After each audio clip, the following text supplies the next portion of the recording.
Bien, écoutez, merci. Merci à Christian de cette invitation qui m'a été l'occasion de rencontrer un certain nombre de gens, qui sera l'occasion de rencontrer un certain nombre de gens. Merci à tous de participer à cette réunion. En écoutant Christian tout à l'heure parler de pollution, je pensais à autre chose, mais qui a un rapport avec les pollutions. C'est que Pasteur disait « nous buvons 80% de nos maladies ». C'est-à-dire qu'à une époque, c'était le biologique qui était important, ça n'était pas le chimique. Enfin, je veux dire, le focus était sur le biologique et pas sur le chimique. Et moi, qui ai quand même une assez longue expérience africaine, je pense que le biologique reste toujours la priorité parmi ce que je n'ose pas dire pollution, parmi les problèmes liés à l'eau en Afrique, où nombre de maladies sont dues à des vecteurs qui vivent dans l'eau ou à des miasmes qui vivent dans l'eau. Je rappellerai simplement pour ceux qui auraient la mémoire courte qu'il n'y a pas si longtemps, dans nos provinces, on mourait de malaria, on mourrait de paludisme. Lisez les livres d'histoire et vous verrez que c'était vraiment une maladie qui tuait beaucoup de gens autrefois. J'ai retrouvé pas mal d'écrits là-dessus où on montre que dans certains villages, il y avait des dizaines de personnes qui mouraient de malaria. On n'en est plus là, certes, on a oublié, certes, et les zones humides sont devenues le paradis terrestre, alors qu'autrefois c'était l'enfer. Je veux dire, voyez-vous, les perceptions qu'on peut avoir des milieux aquatiques et de la nature sont parfois différentes selon les périodes et selon les problèmes que l'on rencontre. N'empêche qu'à l'heure actuelle, on voit bien que quelque part, il y a un retour de certaines espèces, une colonisation de certaines espèces, le moustique tigre, qui maintenant envahit le sud de la France, commence à être, je dirais, quelque chose qui fait un peu peur par certains aspects. Il ne faut pas non plus dramatiser, on a les moyens à l'heure actuelle de lutter contre pas mal de maladies, on a les moyens de contrôler les maladies, mais enfin, ça devient une nuisance. Et la nuisance, c'est aussi quelque chose qui est important dans la vie quotidienne. Il n'y a pas que, je veux dire, les risques de maladies mortelles. On voit bien qu'à l'heure actuelle, beaucoup de gens s'inquiètent ou se préoccupent de ces questions de nuisance dans les pays où nous sommes confortablement installés dans notre confort, je dirais, hermétique, d'appartements ou de maisons bien abritées, eh bien, ces problèmes de nuisance peuvent prendre une certaine importance. Alors, j'ai 3 interventions aujourd'hui et moi, je me suis dit que ce matin, la première, ce serait un peu de poser quelques idées de manière à préparer les autres interventions. Donc, je vais essayer de vous exposer 2 ou 3 idées, quelques-unes, enfin, qui vont préparer un peu les autres. Alors, une caractéristique des milieux d'eau douce et des milieux d'eau courante, mais des milieux d'eau douce en général, par rapport aux milieux terrestres, ce sont des milieux qui fluctuent en permanence et qui fluctuent d'une manière évidente. Quand on voit une rivière en crue ou à l'étiage, on voit bien que ces milieux sont en perpétuelle modification. Quand on regarde la fréquence ou la variabilité interannuelle, on voit bien aussi qu'il y a une grande variabilité, et cette grande variabilité, elle va avoir des conséquences forcément au niveau de l'écologie de ces milieux. Donc c'est des milieux qui sont très dépendants des régimes climatiques. Et ça, c'est quelque chose qu'on doit avoir en tête, avec l'idée que nous sommes dans une période de changement climatique, et que derrière ça, peut-être, d'après ce que disent un certain nombre de gens, on va vers une période de plus grande sécheresse. On en perçoit déjà certains signes dans Charente, par exemple, où les périodes sèches, les saisons sèches sont récurrentes depuis un certain nombre d'années, ce qui veut dire que peut-être un certain nombre de nos rivières vont devenir intermittentes, comme en Espagne. Il faut s'y préparer, et ça, on n'en parle pas, on n'en parle pratiquement jamais. La Seine, il y a du soutien d'étiage à la Seine. Les barrages réservoirs de la Seine servent aussi à un soutien d'étiage. Ce qui veut dire, et j'anticipe un peu, mais peut-être faudra-t-il faire des réserves d'eau. Peut-être faudra-t-il faire, je ne dis pas il faut en faire, mais alors qu'à l'heure actuelle, on pense plutôt à détruire les réserves qui existent. C'est un peu la première remarque que je voudrais faire. Deuxième chose, c'est qu'on parle souvent dans nos milieux, dans nos cercles scientifiques, de fonctionnement d'un écosystème. C'est un terme assez général, le fonctionnement, qui ne veut pas dire grand-chose. mais qu'on utilise à tout bout de champ, comme biodiversité, comme nature, etc. Ce sont des concepts généraux qui n'ont pas vraiment de sens tout à fait précis, auquel on ne donne pas toujours de sens précis. Alors, je me suis souvent posé une question, mais là aussi, on va retrouver cette... Y a-t-il un finalisme dans le fonctionnement d'un écosystème? Est-ce qu'on retrouve là la question qui se pose, y a-t-il un sens à l'évolution? Hein, l'évolution a-t-elle un sens? Est-ce que l'écosystème, qui est quand même le producteur de biologie, d'habitat de nombreuses espèces, est-ce que ça a un sens? À quoi ça sert un écosystème? C'est une question qu'on pose rarement, parce qu'on ne se la pose pas. Hein. Et à quoi ça sert? À quoi ça sert? Ça sert à produire des espèces. Et à quoi servent ces espèces? Alors, certains, évidemment, ont donné un sens fort à cette question. C'est ce qu'on appelle le créationnisme. Hein. D'une certaine manière, Dieu a créé le monde, et le monde fonctionne sur un schéma répétitif. Nous avons un certain nombre d'espèces, et ces espèces sont produites par un système, et on ne se pose pas la question. C'est un monde qui a été créé par Dieu. C'est la réponse qui a été apportée pendant très longtemps, et c'est une réponse qui continue à susciter un certain nombre d'intérêts. Les milieux créationnistes sont assez forts et assez virulents aux États-Unis. En France, j'ai parfois dit que nous avions un créationnisme larvé, dans la notion qui sera certainement développée tout à l'heure, que je ne vais pas développer par quelqu'un d'autre, sur la question d'équilibre, équilibre de la nature, équilibre des écosystèmes. La notion d'équilibre, elle est basée sur l'idée que le monde est immuable et que tout ce qui a été créé par Dieu, ça va se perpétuer identique à lui-même. Donc cette notion d'équilibre de la nature est centrale quand on réfléchit à l'heure actuelle aux aménagements, au futur de nos écosystèmes. Parce que pour beaucoup de gens, il s'agirait de maintenir un système dans l'état où il est. Il ne s'agit pas d'accompagner les dynamiques, il s'agit de le maintenir dans l'état où il est. Parce que ce système a été créé par Dieu. Alors on ne le dit plus, mais on le pense. Hein, on pense exactement ça. On pourra discuter là-dessus, mais... Et donc, voilà, quel est l'objectif poursuivi par un cours d'eau, par exemple? J'ai essayé de réfléchir à la question, c'est pas simple. Hein. La première fonction qu'un cours d'eau doit avoir, c'est d'évacuer l'eau. C'est idiot, mais c'est comme ça. Hein, c'est d'évacuer l'eau. Bon. Et puis ensuite, on peut parler d'épuration, on peut parler d'incubateur de biodiversité, on peut parler de production biologique, on n'en parle plus à l'heure actuelle. Le programme biologique international, il y a 40 ans, était basé sur la production biologique des systèmes continentaux, hein, au sens large, terrestre ou aquatique. Depuis, on ne parle plus du tout de production biologique. On voulait savoir quelle était la capacité de la Terre à produire de la biomasse, en schématisant. On n'en parle plus. Bon, il y a des modes. Alors, pour une rivière, le moteur du fonctionnement, c'est très simple. Hein. Il y a c'est très simple si on peut dire.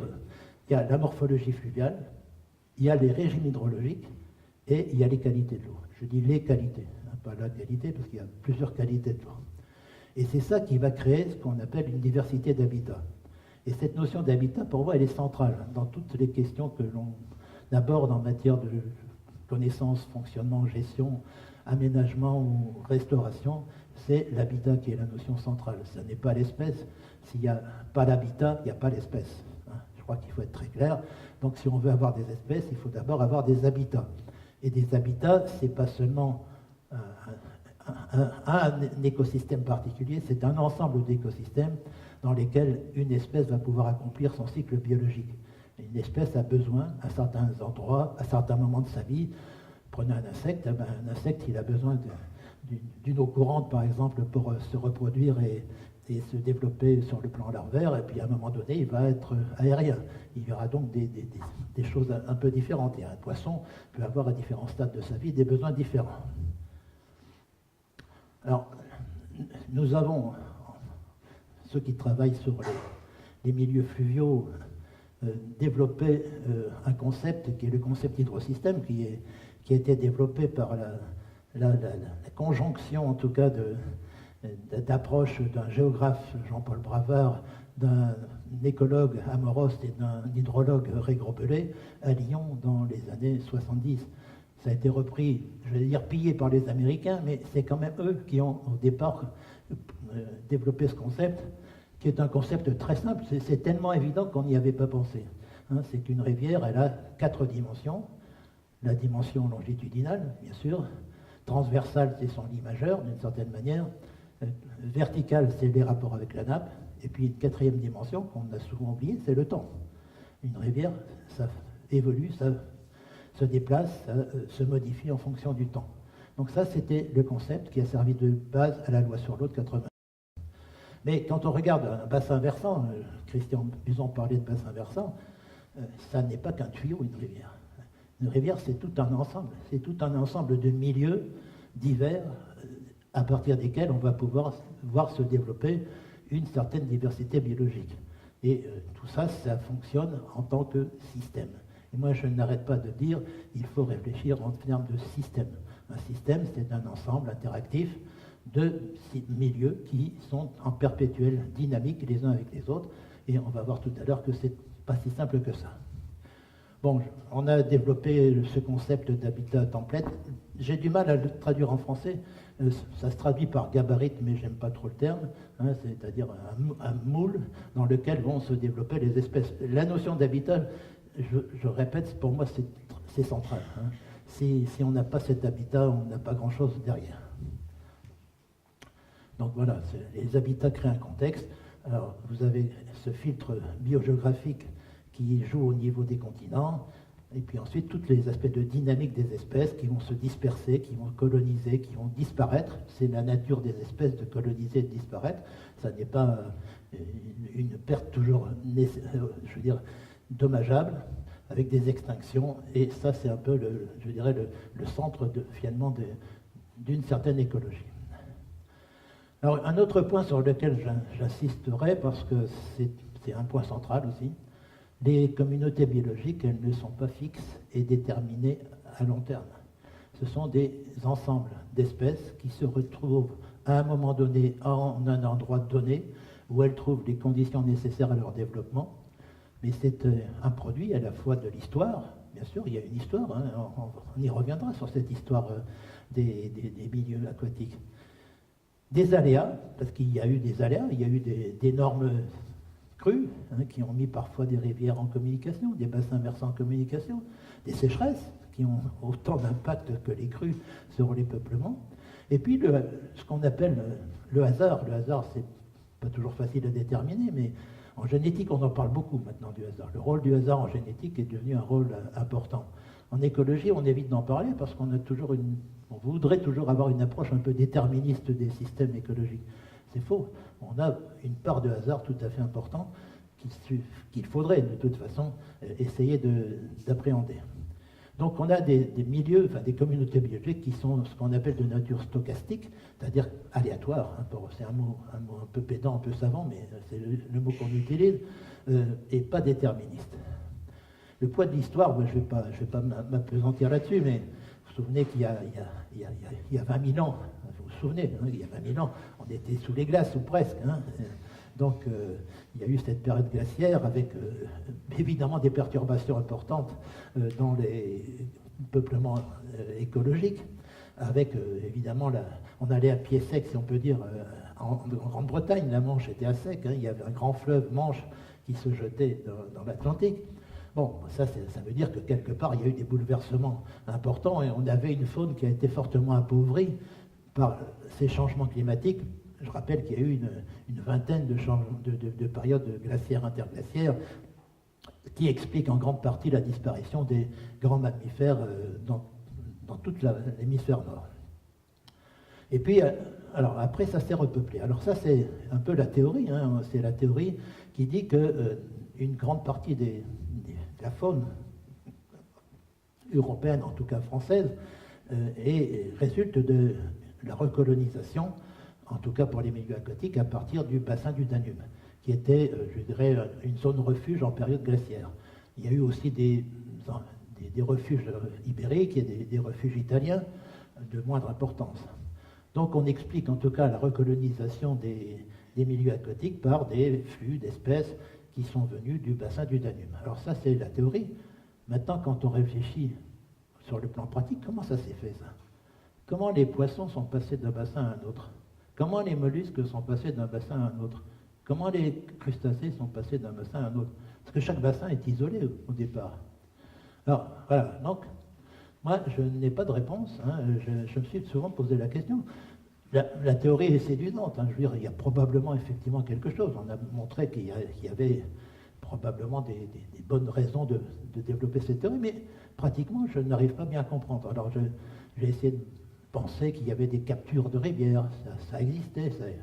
J'avais beaucoup travaillé en Afrique sur ces questions. Alors, j'ai essayé de revoir en Europe comment ça pouvait se faire, mais je n'ai pas trouvé beaucoup d'informations. Bon, on verra tout à l'heure qu'il y a une preuve indubitable d'un certain nombre de retours des espèces dites ponto-caspiennes, c'est-à-dire du bassin du Danube, vers l'Europe de l'Ouest, mais pour l'instant, je me pose la question. Alors, il y a quand même une raison aussi importante, ou peut-être une cause importante, c'est l'homme. C'est l'homme. Et un certain nombre d'ichtyologues pensent que beaucoup d'espèces ont été déplacées par l'homme. Je vous rappelle que la carpe a circulé au Moyen-Âge, du temps des Romains, et qu'avec la carpe, personne ne dit qu'il y avait que la carpe dans les containers, hein, quand on transportait les espèces. Mais voilà. Mais on ne sait pas bien l'expliquer. Hein. Je veux dire, la théorie est bonne, mais pourquoi? Alors, si on continue sur la faune aquatique, bon, on a aussi beaucoup d'espèces introduites hein, chez nous, par l'homme, ou par hasard. C'est-à-dire que l'homme les a introduits quelque part et elles se sont échappées des bassins d'élevage, par exemple. C'est le hasard. Hein. Bon, donc on sait que chez les poissons, ce qui est un des groupes les plus étudiés, c'est pourquoi j'en parle, on a à peu près un tiers des espèces qui sont des espèces introduites. Alors, que ce soit clair, quand on vous parle des espèces introduites qui détruisent les espèces autochtones, il n'y a aucune disparition de poissons autochtones, ou supposés autochtones, hein, qui soit attribuable aux introductions. Hein, on a augmenté la richesse en espèces de nos rivières, mais il n'y a pas eu de disparition d'espèces. Hein, alors qu'on vous répète à longueur de temps que les espèces introduites prennent la place des espèces autochtones. On pourra discuter là-dessus. J'ai écrit un autre bouquin là-dessus sur les introductions d'espèces en milieu aquatique. Bon, et puis je rappelle quand même que beaucoup de ces introductions sont le fait des pêcheurs qui ont introduit des espèces comme le black bass, le sambre, etc., le silure. Hein. On peut discuter, mais enfin, c'est quand même eux qui ont introduit ça. Maintenant, ils nous parlent de continuité écologique, mais on pourra discuter là-dessus. Hein. Et puis, d'autre part, quand on a fait des repeuplements, de truites dans les rivières, hein, on se fiche éperdument de l'origine de ces truites, et donc la génétique des truites de nos rivières a été complètement modifiée par toutes ces introductions d'espèces. Hein. Et je répète une fois de plus, de population de truites en tout cas. Une fois de plus, avec ces truites, on introduit probablement aussi d'autres espèces. Bon. Je ne fais que des remarques, hein. C'est ce qui me paraît évident. Donc, on a cette question de génétique, on a des écrevisses américaines qui ont fait effectivement de grands dégâts chez nos écrevisses autochtones, notamment par les maladies qu'elles ont introduites. C'est pas seulement par les compétitions entre espèces, mais aussi par les maladies. Donc, le résultat, et ça je crois que c'est fondamental, c'est qu'on a une diversité biologique hybride en Europe. Hein, ça n'est pas une biodiversité naturelle, ça n'a pas de sens, le système naturel en Europe. Il y a une forte anthropisation des milieux aquatiques et on a donc modifié les milieux, introduit des espèces, modifié les habitats, parce que la biodiversité, j'ai oublié de le dire, mais ce sont les espèces, mais ce sont aussi les habitats. Hein, et c'est aussi la génétique. C'est trois, il y a un triptyque en biodiversité. Hein, génétique, espèce, habitat. Donc on a complètement modifié les habitats, on a modifié les systèmes biologiques par des introductions, et donc on a une nature tout à fait hybride, c'est-à-dire qui est le résultat d'une co-construction, coproduction entre les processus dits spontanés et les activités humaines. Et c'est très bien comme ça, on a une... Mais ça, c'est pas complètement culturel en France. On vous parle toujours de restaurer une nature sans l'homme. Ça, c'est je dirais, beaucoup de mouvements militants ou d'ONG internationales surtout qui ont l'oreille, en tout cas des médias, nous parlent de retrouver une nature qui serait merveilleuse si l'homme n'était pas intervenu ou n'interviendrait pas. C'est un peu le concept de wilderness américain, c'est le concept de naturalité en France, hein, où on vous dit que pour que la nature soit belle, il faut que l'homme soit exclu. C'est le geste d'exclusion de l'homme dont parlait Larère il y a déjà de nombreuses années. Moule zébré, ben voilà, c'est un exemple intéressant de moule zébré parce que je rejoins là un peu le problème de pollution des eaux. Moule zébré est une espèce pontogaspienne qui est arrivée il y a quelques décennies en France, qui a posé beaucoup de problèmes aux producteurs d'eau parce qu'elle bouchait les canalisations. Il y a eu beaucoup de travaux qui ont été faits sur cette question-là. Et puis elle a par accident, entre guillemets, je parle toujours, franchi l'Atlantique et elle s'est retrouvée dans les grands lacs américains, où elle a fait là aussi l'objet de nombreuses publications sur les dégâts causés par la... Et puis, depuis quelques années, on a vu apparaître d'autres papiers qui, au contraire, considéraient que la moule zébrée, ben, c'était pas forcément quelque chose de nuisible parce qu'elle participait activement à la lutte contre l'eutrophisation des eaux. C'est un filtreur extrêmement actif qui est capable de filtrer des litres et des litres d'eau chaque jour. Et j'ai vu apparaître pas mal de papiers sur ce rôle fonctionnel de la moule zébrée qui lutte contre l'eutrophisation, et donc c'est un aspect positif. Et on est en train parfois maintenant de retrouver une vision plus positive de ces introductions d'espèces qui pendant longtemps ont été considérées comme un désastre pour les faunes autochtones. Mais on est toujours dans l'idée d'équilibre, etc. On a fait, il y a quelques années de ça, avec des collègues étrangers, une évaluation du nombre d'espèces dans les milieux aquatiques. On avait fait cette réunion en Belgique. Et il y a un paradoxe dans les eaux douces. Et ça, c'est intéressant de souligner ce paradoxe parce qu'il va y avoir des conséquences ensuite en termes d'aménagement. Les systèmes aquatiques continentaux, c'est rien du tout au niveau de la planète. Hein, les systèmes d'eau douce, c'est 1%, 2% si on est gentil. Et dedans, il y a 130, 140 000 espèces d'eau douce recensées. Recensées, hein, je dis bien, je ne sais pas combien il y en a, mais recensées, on est à peu près à ça. Comparé avec le milieu marin, qui est 70% de la planète, alors pour l'instant, 300 000, 400 000, peut-être beaucoup plus si on compte maintenant les micro-organismes, parce que Tara découvre des quantités de nouvelles espèces. La question là aussi, qu'est-ce que c'est qu'une espèce, mais on pourrait discuter. Ce qui veut dire qu'il y a pas... On voit bien que quelque part, il y a quelque chose qui ne va pas, parce qu'il y a beaucoup plus d'espèces par mètre carré, si j'allais dire, en eau douce qu'en milieu marin. Et si on prend le cas des poissons, par exemple, on a environ 12 000 espèces de poissons d'eau douce et saumâtres sur 30 000 espèces recensées, c'est-à-dire 40% des espèces. Alors pourquoi ce paradoxe des eaux douces où il y a beaucoup plus d'espèces qu'en milieu marin? Écoutez, moi, la réponse, elle me paraît très simple. Les systèmes continentaux, ce sont des systèmes isolés. Les bassins versants sont isolés. En tout cas, ils sont isolés actuellement. Ça ne veut pas dire qu'il n'y a pas eu des communications à certains moments, à certaines époques, mais ce sont des milieux comparables aux îles océaniques. Et on sait que sur les îles océaniques, il y a eu des évolutions qui ont entraîné l'apparition d'espèces dites endémiques, c'est-à-dire qui sont spécifiques à ces îles. Il y avait autrefois, je crois, un hippopotame nain en Corse ou un lièvre je ne sais quoi en Sardaigne. Il y a eu à certaines époques, on a retrouvé des fossiles, c'est pas de la science-fiction là. Donc il y a eu sur les îles, et les gros dégâts des espèces introduites se sont faits, dégâts entre guillemets, se sont faits lorsque on a introduit sur les îles des chats, des rats et d'autres espèces domestiques. Donc les systèmes aquatiques continentaux, ce sont des îles. Et quand on regarde, par exemple, moi, qui ai travaillé sur les grands lacs africains, le lac Tanganyika, c'est une île, il y a, on ne sait pas, mais de l'ordre de 1500 espèces de poissons, endémiques, c'est-à-dire qui n'existent que là. Et chaque bassin versant, quand on prend les bassins qui n'ont pas été fortement modifiés, sont des bassins avec des espèces qui sont spécifiques à ces bassins, c'est ce qu'on appelle des espèces endémiques.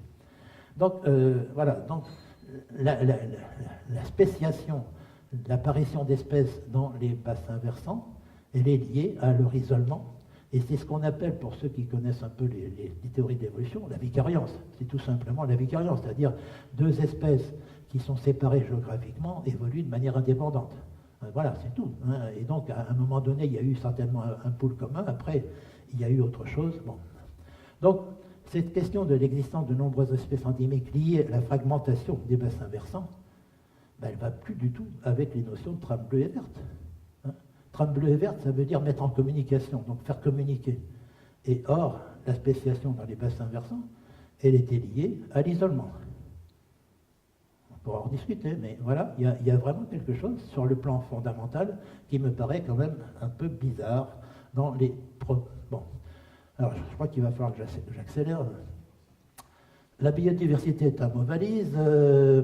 Oui, bon. Alors là aussi, quand on parle de biodiversité, il faut quand même savoir que c'est un peu bizarre. On mélange tout. On mélange des espèces en milieu aquatique qui sont strictement inféodées au milieu aquatique. C'est les poissons, les mollusques et les macrocrustacés. Ils ne peuvent pas en général, enfin, sauf si on les aide un peu, passer d'un bassin à un autre. Donc ils sont, je dirais, piégés dans les bassins versants dans lesquels ils sont. Mais vous avez une grande partie de la biodiversité aquatique qui est constituée par les insectes. C'est 60% des espèces aquatiques, les insectes. Les insectes, ils se fichent éperdument de l'isolement. Ils sont capables de se disperser, et les insectes sont capables de se disperser sur des centaines de kilomètres. J'en ai eu des exemples en Afrique. Je veux dire que là, la question de l'isolement ne se pose pas. Puis vous avez des espèces comme les oiseaux qui viennent simplement dans les milieux aquatiques pour se nourrir. Puis vous avez des espèces qui sont, je dirais, occasionnelles dans les milieux aquatiques comme les colamboles. Bon, ils sont là parce qu'il y a un peu d'eau, mais ne sont pas strictement liés au milieu aquatique. Donc il y a un mélange de choses quand on parle de biodiversité aquatique dont il faut aussi tenir compte, parce que la dynamique des populations de poissons ou l'évolution des populations de poissons n'est pas comparable à celle des insectes. C'était un autre point sur lequel je voulais insister, parce qu'on en reparlera par derrière. Alors, pollution, je vais être assez rapide, parce que je ne suis pas un spécialiste, mais je suis un utilisateur, si on peut dire, des problèmes de pollution. Je ne vais pas reprendre toute la litanie des pollutions. Je rappellerai simplement qu'on est dans un système où on a de nombreuses sources de pollution qui se sont superposées comme un millefeuille. On a toujours des pollutions organiques dans certains endroits, puis on a des pollutions métalliques, on a des pesticides, on a l'eutrophisation, on a des déchets radioactifs, et puis maintenant on voit apparaître les médicaments. Il y aura peut-être autre chose par la suite, mais j'en oublie, il y en a bien d'autres.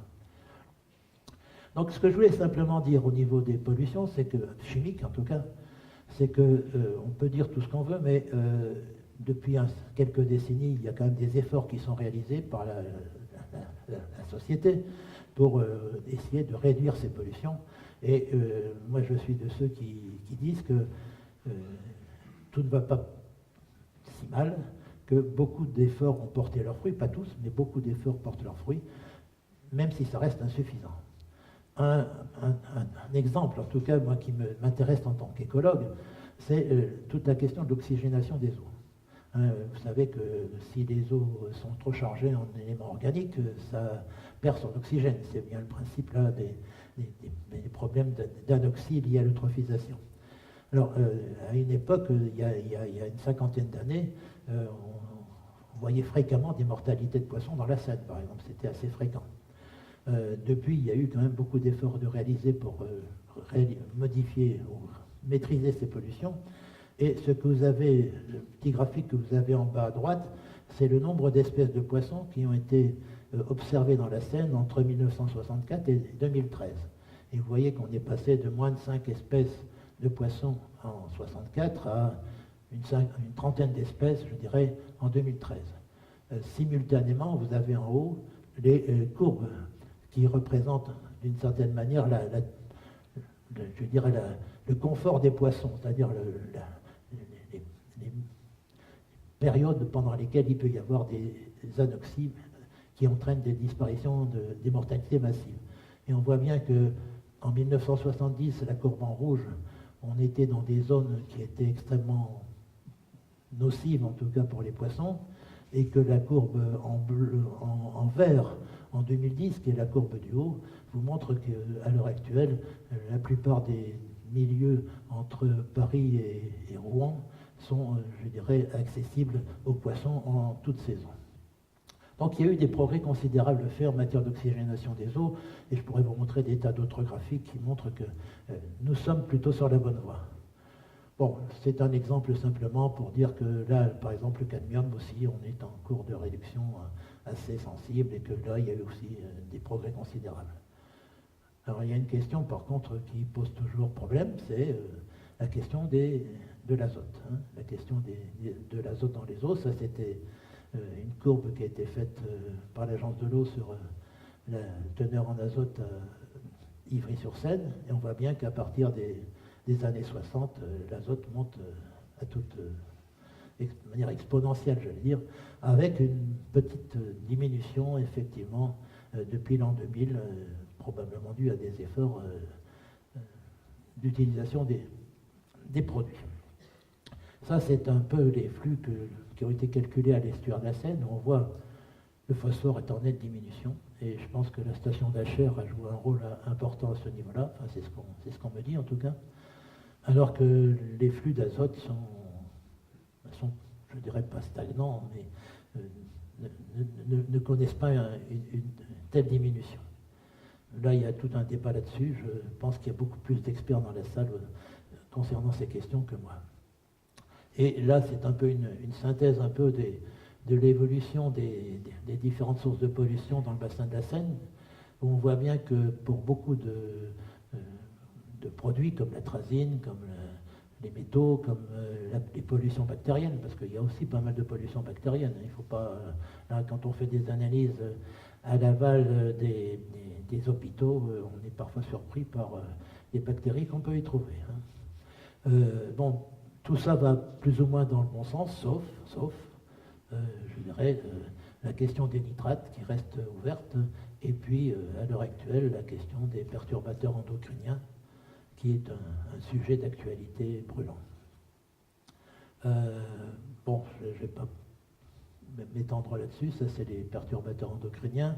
Ça c'est amusant, c'était les nombres de kilos par jour qui passaient à l'estuaire de la Seine. Alors on voit qu'il y a 9 kilos d'aspirine, 5 kilos de caféine qui passent chaque jour à l'estuaire de la Seine. Ça c'est des calculs qui avaient été faits par le GIP Seine-Aval en son temps. Il y a un point sur lequel moi je me suis toujours posé des questions, parce que mon expérience de lutte contre les vecteurs de grandes endémies m'a montré que quand on utilise des insecticides, il arrive assez souvent que les espèces que l'on essaie d'éradiquer développent des résistances. Il y a des résistances qui se développent, les moustiques c'est connu, les simulis c'est connu, les résistances aux organophosphorés sont bien connues chez un certain nombre d'espèces cibles. Et on n'a jamais, à ma connaissance, ou si peu en tout cas, parlé d'apparition de résistance aux pesticides ou aux pollutions dans les espèces aquatiques. Or, ça existe, ça doit exister, il n'y a pas de raison. Il y a des phénomènes de détoxification qui existent au niveau génétique chez certaines espèces d'insectes en particulier, et donc on doit pouvoir s'attendre à ce qu'il y ait des résistances qui apparaissent. C'est pas peut-être très important, mais quand on utilise des indices biotiques pour qualifier la qualité des eaux, s'il y a des résistances, on n'est plus tout à fait dans la même perspective que lorsque on utilise des milieux ou des espèces qui n'ont pas jamais été soumises aux expositions à des insecticides. Donc il y a quand même des questions qui se posent. Pourquoi, moi je me suis posé la question souvent, pourquoi dans l'estuaire de la Seine, il y a de riches populations de copépodes? C'est un milieu très pollué. Alors pourquoi des espèces se développent dans des milieux pollués? Les scientifiques, ça ne les intéresse pas. Ce qui les intéresse, c'est de mettre en évidence l'impact. Ah oui, ça, vous avez des tonnes de papier qui vous montrent que le produit X a un impact sur l'espèce Y, ça vous en avez plein. Vous ne savez pas quoi en faire, mais vous en avez plein. Mais savoir pourquoi des espèces se développent en milieu pollué, il doit y avoir des raisons. Hein. Je veux dire, si d'autres espèces disparaissent, certaines prennent leur place, pourquoi?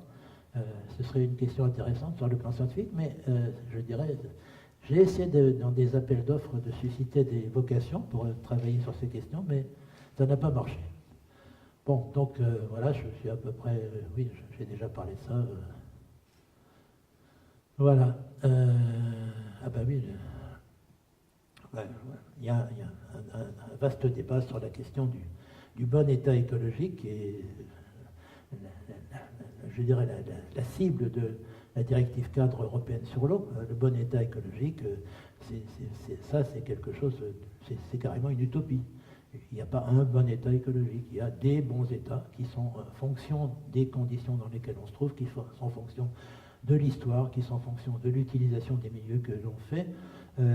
Mais cette notion de bon état écologique, c'est une vue un peu idéologique du fonctionnement des systèmes. C'est ce que je disais tout à l'heure, la fameuse nature est bien faite parce que c'est Dieu qui l'a créée. Donc voilà, on est dans cette vision qui a été, je dirais, sacralisée par la technocratie de l'existence d'une bonne biodiversité, d'une nature bonne et généreuse quand l'homme n'y est pas. En fait, tout ça, c'est, comme je le disais tout à l'heure, on est un peu à côté de la plaque. Ce qui est important, c'est de savoir comment on peut vivre en bonne entente entre certains milieux aquatiques et des activités humaines. Et je crois que nous aurons, au cours de la journée, un certain nombre d'exemples.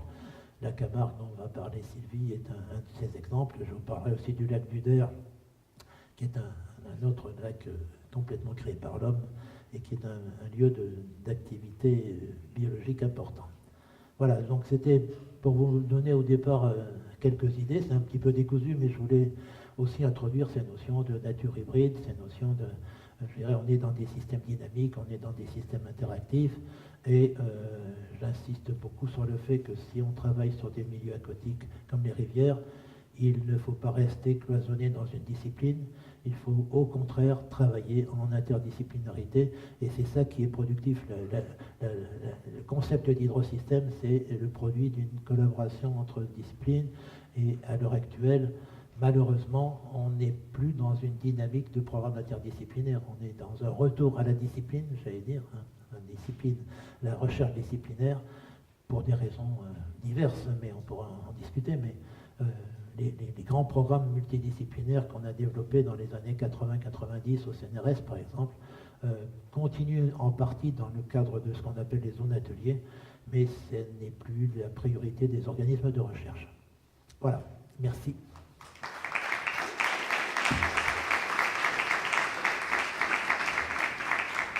Merci, M. l'évêque, sur cet aperçu exhaustif des milieux et de la qualité. Il y a peut-être des questions.